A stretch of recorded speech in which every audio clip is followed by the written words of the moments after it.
11-12 তারিখ যার যা কাজ করার ডিউটি ছিল করেনি, তা আমি কোনো মন্তব্য করব না। আমি কোনো মন্তব্য করব না।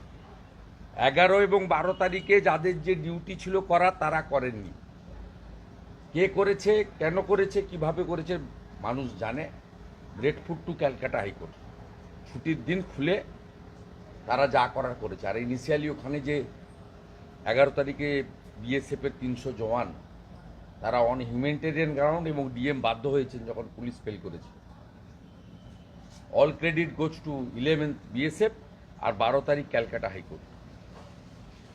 মানুষের কাল থেকে আমি, যেহেতু আমি পিটিশনার, আমি 100-150 মেসেজ পেয়েছি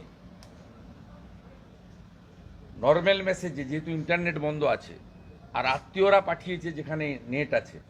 একটাই তাদের বক্তব্য ছিল যে আগামীকাল আরেকটা শুক্রবার, আমরা প্যানিকড। আপনি দয়া করে কলকাতা হাইকোর্টে আপনার আইনজীবীর মাধ্যমে অনুরোধ করুন যাতে প্যারামিলিটারি ফোর্সেস আরও বেশ কিছুদিন এখানে থাকে এবং এনআইএ তদন্ত হয়ে প্রকৃত দোষীরা গ্রেপ্তার হয়। কারণ এখনো পর্যন্ত যে গ্রেপ্তার হয়েছে তারা প্রকৃত দোষী অধিকাংশই নয়। তৃণমূল কংগ্রেস তারা সংখ্যা দেখানোর জন্য পুলিশকে কিছু কিছু লোককে তুলে দিয়েছে। প্রকৃত দোষীরা গ্রেপ্তার হয়নি। কোত্থেকে বোমা, গুলি, বন্দুক এলো, পুলিশের রোল কি ছিল, এগুলো কোনোটাই ইনভেস্টিগেশন হয়নি। অর্থাৎ আমি 11-12 তারিখ যারা কর্তব্য পালন করেনি তারা 17 তারিখে কি বলছেন তার আমি উত্তর দেবো না। I am not interested. একটা বিষয়, মানে হঠাৎ করে রাজ্যপালের এই বোধোদয় আজকে সকালবেলা থেকে তিনি বলছেন আমি মন্তব্য করব না। উনি কেন্দ্রের প্রতিনিধি, আমি ভারতীয় জনতা পার্টির একজন কর্মী এবং এমএলএ।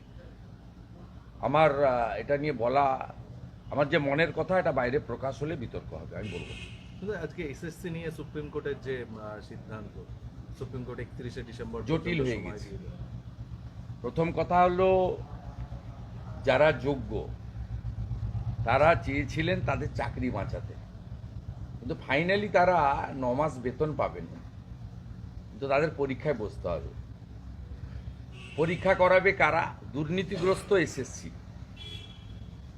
এবং নির্বাচনের আগে তৃণমূল কংগ্রেস আবার টাকা তুলবে।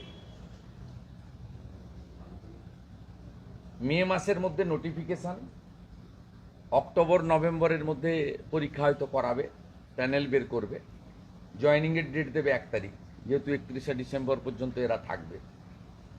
এবং এই যে 18,000 অ্যাপ্রক্স সংখ্যাটা আমি এক্সাক্ট বলতে পারবো না, তাতে কতজন এই 8-9 বছর ধরে 17-18তে ফ্রেশ অ্যাপয়েন্টমেন্টগুলো হয়েছিল, 16র পর থেকে। 18র পর থেকে তো বিক্রি হয়েছে, 18র পর থেকে জেনুইন অ্যাপয়েন্টমেন্ট হয়নি। প্রথম যে লটগুলো জেনুইন ছিল, তো সেই যাদের ওএমআর তারা প্রোটেকশন পাবে না, আর তারা detach from the exam syllabus, তাদের সে প্র্যাকটিস নেই, থাকতে পারে না। তারা চেষ্টা করবেন, তারা মেধাযুক্ত, 3-4 মাস 2-3 মাস হাতে পাবেন পড়াশোনা করার জন্য। কিন্তু আমার মনে হয় না যারা চাকরি না পেয়ে আবার চাকরি দেওয়ার পরীক্ষার জন্য প্রিপারেশন নিচ্ছেন, তাদের সঙ্গে এদের অনেকে এঁটে উঠতে পারবেন না।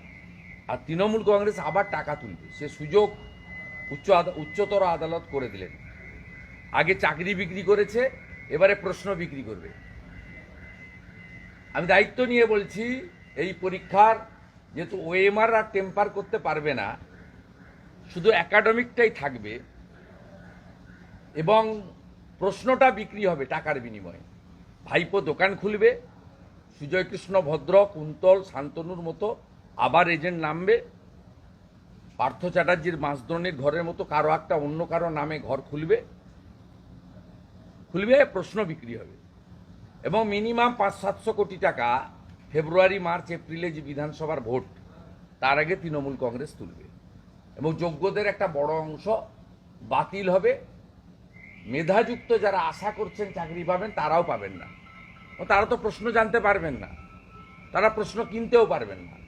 প্রশ্ন বিক্রি করবে তৃণমূল, প্রশ্ন কিনবে যাদের অর্থ আছে, এবং তারা 82-84, যদি 100 নম্বরের হয় 82-84, যদি 50 নম্বরের হয় 44-46 করে নাম্বার পাবে এবং ওএমআর এর নাম্বার জাম্প করে গেলে ভাইবা তো ওদের হাতে থাকবে 10 নম্বর।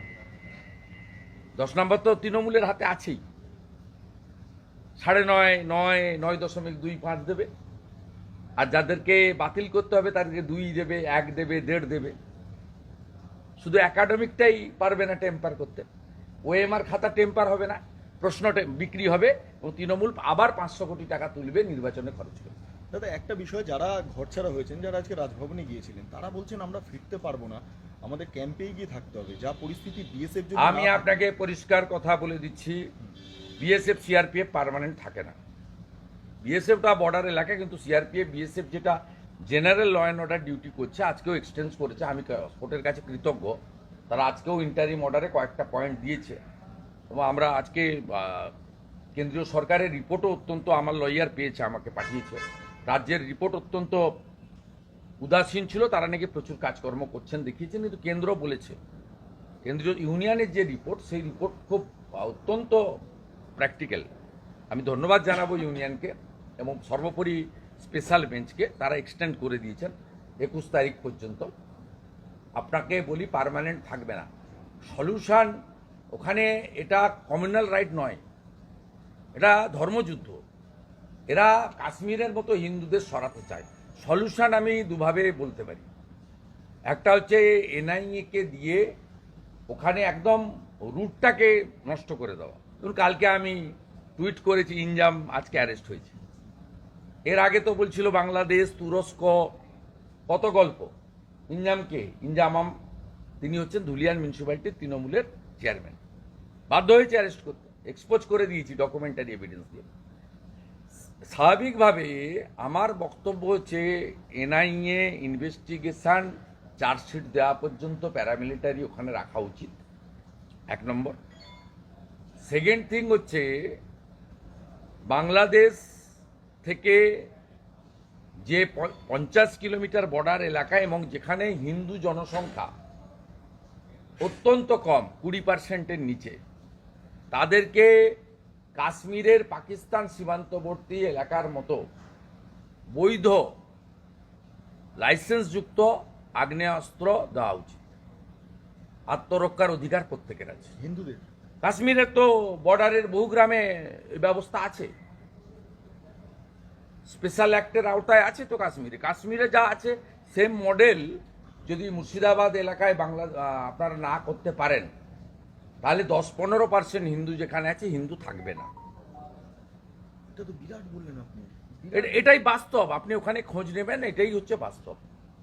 লাইসেন্সযুক্ত আত্মরক্ষার জন্য এদেরকে ব্যবস্থা করা উচিত। কাশ্মীরের পাকিস্তান সীমান্তবর্তী গ্রামে যে ব্যবস্থা আছে, সেই একই ব্যবস্থা বাংলাদেশ সীমান্তবর্তী, ক্লোজ বাংলাদেশ সীমান্তবর্তী, এবং যেখানে হিন্দুদের সংখ্যা অত্যন্ত কম, 10-15-20%, এটা করা উচিত। এবং এনআইএ যতক্ষণ না এই রিলিজিয়াস রাইটকে, কনস্পিরেটার, ফান্ডার এবং আর্মস ওয়েপেন্স এসছে, একে একেবারে উপড়ে ফেলতে পারে, ততক্ষণ পর্যন্ত ওখানে প্যারামিলিটারি ফোর্স রেখে এনআইএ ইনভেস্টিগেশন কমপ্লিট করা উচিত আপ টু চার্জশিট। আর ইলেকশন কি সম্ভব? শেষ প্রশ্ন, ইলেকশন কি ওখানে সম্ভব? কোথায়? যা পরিস্থিতি, গোটা পশ্চিমবঙ্গেই রাষ্ট্রপতি শাসন ছাড়া ইলেকশন ইসিআই করতে পারবে না।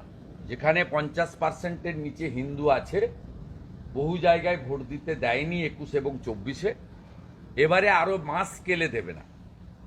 তার মধ্যে শুধু মুর্শিদাবাদ, মালদার একটা অংশ পড়বে না, তার মধ্যে কুচবিহারের দিনহাটা থেকে দক্ষিণ 24 পরগনার ক্যানিং, বাসন্তী, গোসাবাও পড়বে। মানে এরকম ধর্মযুদ্ধ, মানে এটা কি ধর্ম? এটা বাস্তব, আপনি গিয়ে ঘুরে আসবেন, আপনারা গিয়ে ঘুরে আসবেন। এখন তো প্যারামিলিটারি ফোর্স আছে, আপনারা যেতে পারছেন, ঘুরতে পারছেন, ঘুরে দেখে আসবেন। নন্দীগ্রামে যেভাবে পুলিশের গাড়ি চালকের এই খুন, দুর্ঘটনা নয়, খুন, মমতা ব্যানার্জির শান্তির ছেলেরা করেছে। নন্দী মহারাজ তুলে নিয়ে গিয়ে কেটে খেয়ে নিচ্ছে, মাংস বিক্রি করছে। এর 4 দিন আগে গোকুলনগরে করেছে, আমি তো ভিডিও ফুটেজ দিয়েছি। তখন যদি ব্যবস্থা করতে, পুলিশ করেছে কি, দুটো অন্য জায়গা থেকে নন্দী মহারাজ এনে ওখানে ছেড়ে দিয়ে গেছে। পুলিশের উচিত, ওই গাড়ির নম্বর তো পেয়েছে, আমরা তো সিসিটিভি ফুটেজ দিচ্ছি, তো প্রাইভেট সিসিটিভি ফুটেজ দোকানে লাগানো ছিল, করেনি। আমি গতকাল ওখানে বক্তব্য রেখেছি। বুঝতে পারছেন, ষাঁড়ও নিরাপদ নয় মমতার শান্তির ছেলেদের দৌড়াতে। বলছি আপনি একটা পারমিশন পেয়েছেন মিছিলে যুব না, আমি থাকবোই মিছিলে। ভবানীপুর বিধানসভা তো ওই জন্য পারমিশন দিচ্ছিল না। আমার এটা 83তম হবে কোর্ট অর্ডারে হাঁটা।